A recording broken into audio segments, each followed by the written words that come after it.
In the heart of the city stood Club Mirage, a once popular disco that had seen better days.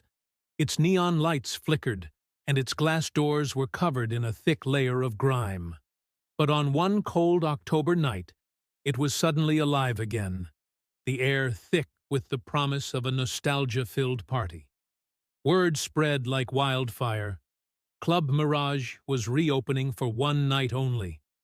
The old patrons, the disco junkies, and curious newcomers all lined up outside, eager to relive the magic of the 1970s. Inside, the club pulsed with electric lights, a mirror ball hanging from the ceiling, casting fragmented patterns across the dance floor. The familiar thump of bass vibrated through the walls. As the crowd swarmed in, an eerie sense of déjà vu took over. The music was hypnotic, strange, yet familiar. It was as though the beats were pulling people into a trance, luring them further into the neon abyss.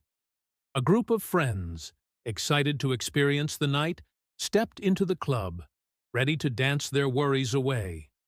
Among them was Lily, a young woman who had heard the rumors about the club's dark past. Some whispered that it had been closed for years due to strange disappearances. Others said the place was cursed, haunted by the spirits of the past. But Lily was skeptical, until she stepped onto the dance floor. As the night wore on, the club became more suffocating. The lights flashed in disorienting patterns, the music swelling louder and faster, yet no one seemed to tire. The dancers seemed different.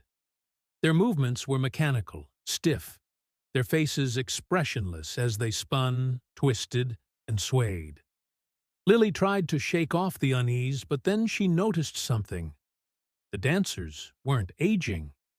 The group she had come with, friends who were full of life moments ago, now looked gaunt. Their eyes glazed over, their skin growing paler. Each beat of the music seemed to drain their vitality. She tried to leave, but the doors wouldn't open. The windows, once transparent, were now opaque, like dark mirrors. Panic set in. She turned to ask for help, but the crowd around her only grinned, too wide, too unnaturally wide. Their eyes were dark, hollow. Suddenly, the DJ's voice crackled over the intercom. The final dance. It's time to join us. Forever.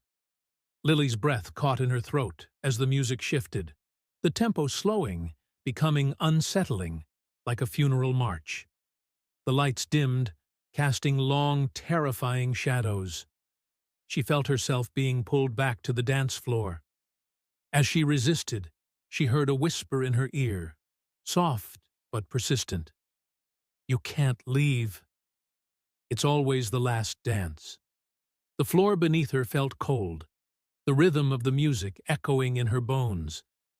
She glanced around. Her friends were now standing in a circle, swaying, their faces frozen in that wide, twisted smile. They were no longer human, their skin decayed and their bodies contorted, like marionettes controlled by some unseen force.